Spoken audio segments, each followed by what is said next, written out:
इन्नल्लाह ला युगय्यिरु मा बिक़ौमिन हत्ता युगय्यिरु मा बिअनफुसिहिम। सदक़ल्लाहुल अज़ीम। मेरे मोहतरम बुजुर्गों, दोस्तों, अल्लाह ताला ने जो हमको दीन इस्लाम दिया है ये बरहक है, ये सच्चा मज़हब, सच्चा दीन है। इसमें ज़र्रा बराबर भी कोई शक व शुबा और तरद्दुद नहीं। क्यों कि दीन इस्लाम जो है अल्लाह ताला ने जो दिया है ये किसी भी इंसान की बातों पर नहीं चलेगा, सिर्फ और सिर्फ चलेगा तो अल्लाह और उसके रसूल ही की फरमान और बातों पर ये चलेगा।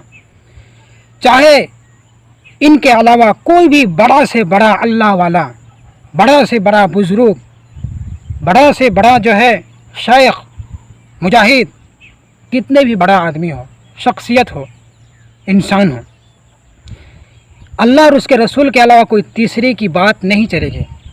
चाहे वो खैरुल बशर बादल अंबिया बित्तहक़ीक़ अबी बकर सिद्दीक़ हो, हज़रत अबू बकर सिद्दीक़ हो, चाहे खुलफाए राशिदीन या अशरतुल मुबश्शरा या ताबे ताबईन, बुजुर्गान दीन, औलिया किराम, मुफ्तियान किराम, उलमाए किराम, कोई भी हो भाई, किसी की जो है इसमें बात नहीं चलेगी, सिर्फ और अल्लाह और उसके रसूल ही की बात चलेगी। ये हक़ होने की वाज़ेह दलील है। नंबर 1 पॉइंट ये है। दूसरी बात यह है कि दीन इस्लाम को समझना है तो सब किताबों को पढ़ो और सीरत को पढ़ो और उनकी क़ुरबानी को समझो। मसलन रसूलुल्लाह सल्लल्लाहु अलैहि वसल्लम ने हक़ बात बताने के लिए सबसे पहले क़ुरबानी दी और सबसे पहले वाहिद अकेले खड़े हुए और साथ देने वाले अच्छे इंसान गरीब इंसान थे, ना कि कोई अमीर इंसान।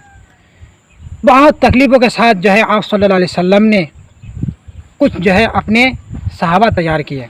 उसके बाद अल्लाह ताला ने दिन के काम को लिए, पूरे आलम में दीन इस्लाम को गालिब किए। तो दीन इस्लाम बरहक है। लोग जो है इस पर एतराज़ करते हैं और एतराज़ करने वाले जो है कभी ये गलत मत सोचना कि वो मुसलमान है, ईमान वाले हैं। ईमान वाले तो अल्लाह और उसके रसूल की मोहब्बत में अपनी जान को भी गंवा देते हैं, लेकिन ईमान वाले अपने ऊपर जुल्म नहीं करता। ईमान वाले अपने ऊपर जुल्म नहीं करता, दूसरे पर भी जुल्म होने नहीं देता। इसको भी समझने की जो है ज़रूरत है।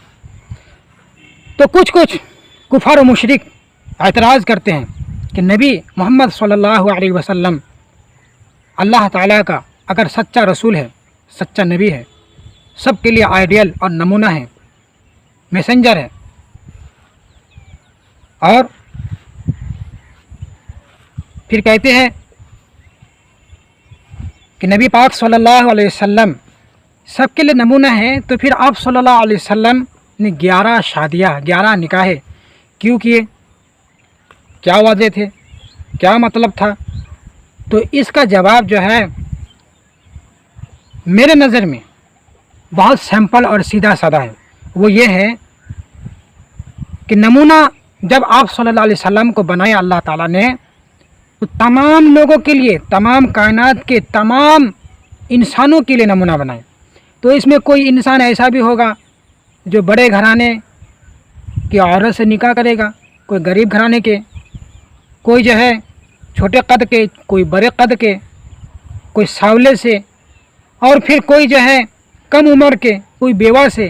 तो अल्लाह ताला ने नबी करीम सल्लल्लाहु अलैहि वसल्लम को इन तमाम तरह की औरतों से निकाह कराए।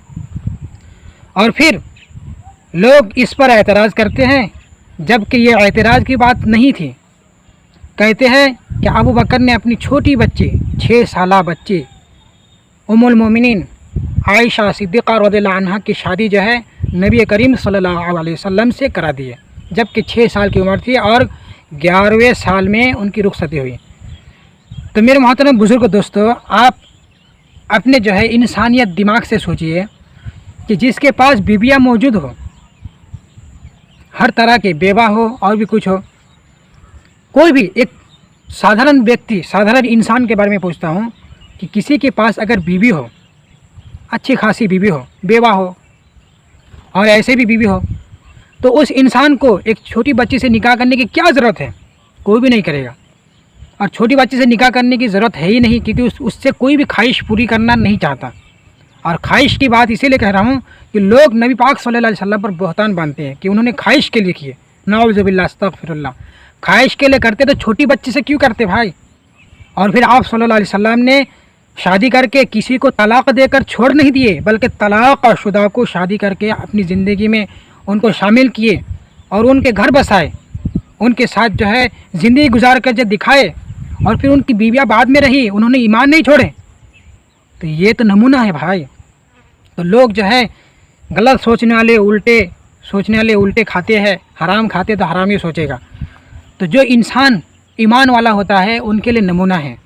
اور پھر آپ صلی اللہ علیہ وسلم کا جو دین ہے، یہ دین اسلام، یہ اللہ کا دین ہے، اور اس میں ذرہ برابر شک و شبہ نہیں ہے۔ پہلی آیت میں فرمایا لا ریب فی، اس میں کوئی شک و شبہ نہیں۔ اور پھر سورہ فرقان میں اللہ تعالیٰ فرماتا ہے والذین اذا ذکروا بآیات ربہم لم یخروا علیہا صما وعمیانا، جب ان کے پاس کوئی اللہ کی آیتیں ان کو سنائی جاتی ہے، باتیں بتائی جاتی ہے، تو اس کو وہ فوراً سن کر ہی گر کے چھلانگ مار کے اس پر پڑ نہیں جاتے، بلکہ اس کو جانچتے ہیں، چھانتے ہیں کہ یہ بات جو ہے پوری کیا ہے، سمجھتے ہیں، اس کے بعد عمل کرتے ہیں۔ اندھیر اور جو ہے بہرے کی طرح نہیں، لم یخروا علیہا صما وعمیانا، اندھے اور بہرے کی طرح نہیں کرتے، یہ اللہ نے فرمایا بھائی۔ اور پھر بات دوسری ہے کہ قرآن اور احادیث کی کوئی بھی بات مت چھپاؤ، بلکہ سب کو جو ہے ظاہر کر دو۔ جو ایک بات قرآن اور حدیث کی چھپائے اس پر اللہ، اس کے فرشتے اور تمام دنیا کے جہانوں کے لوگوں کے جو ہے اس پر کیا ہے، ابھیشاپ ہے، اس پر لعنت ہے، پھٹکارے ہے، غضب ہے۔ یہ اللہ تعالیٰ نے قرآن میں فرمایا ان الذین یکتمون ما انزلنا من البینات والہدی من بعد ما بیناہ للناس فی الکتاب اولئک یلعنهم اللہ ویلعنهم اللاعنون، یہ اللہ نے فرمایا بھائی یا ایھا الذین آمنوا ان جاءکم فاسق بنبأ فتبینوا ان تصیبوا قوما بجہالۃ فتصبحوا علی ما فعلتم نادمین، کہ کوئی بھی شریر فاسق تمہارے پاس آئے جس میں کسی کی شکایت ہو تو تم اس کو جو ہے اچھی طرح چھان بین کرو، ایسا نہ ہو کہ اس کی بات پر یہ بغیر اس کی بات کو جو ہے سمجھے تم کسی قوم کو جو ہے نادانی سے نقصان پہنچاؤ، بعد میں پچھتاؤ۔ تو یہ